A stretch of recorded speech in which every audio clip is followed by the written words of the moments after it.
you say you don't owe him anything because he failed to show up, it impacts your reputation as a business owner and as a provider of these very important services. That is correct. And therefore, you now owe him nothing.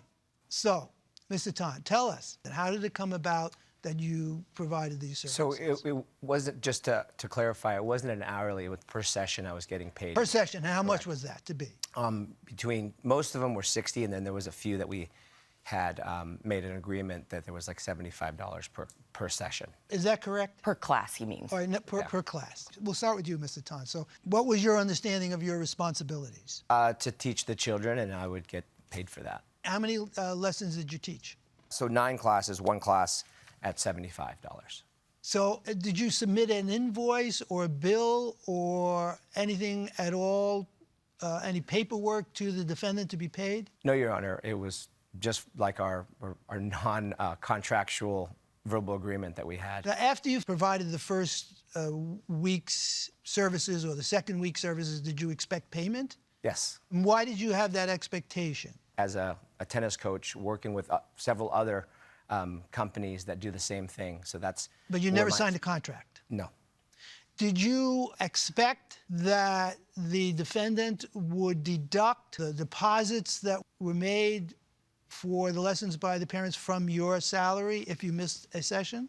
No, Your Honor. We never really had conversation to really discuss. What was your understanding of this relationship? He approached me telling me a little bit about his background. Did I need any coaches? Sessions usually are 8 to 10 weeks. He came in mid. I needed a coach, and he took it on, and he was with me for about 4 weeks. Okay. What was your understanding from your point of view as to his work responsibilities when you hired him? He told me which days he was available. I hired him for 2 of the days. He was going to do 1 class for 1 hour after school, twice a week. And he was going to finish out the session, which was ending end of May. And he was going to be a sub if possible, if he was available. And so what happened that caused you to let him go? From day 1, week 1, he had to get a class covered. 2 weeks later, he had to get a class covered. And then he missed 2 without even calling me. By the way, before you hired Mr. Tan, you did a background check of him? He had a live scan done. A live scan fingerprint? Okay. Yes.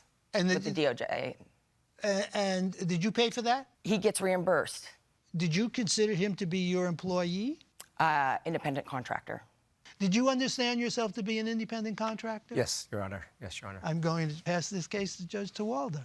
May I add? Sure. So with the conversation that we did have, she's had a very difficult time retaining her staff and having coaches come through.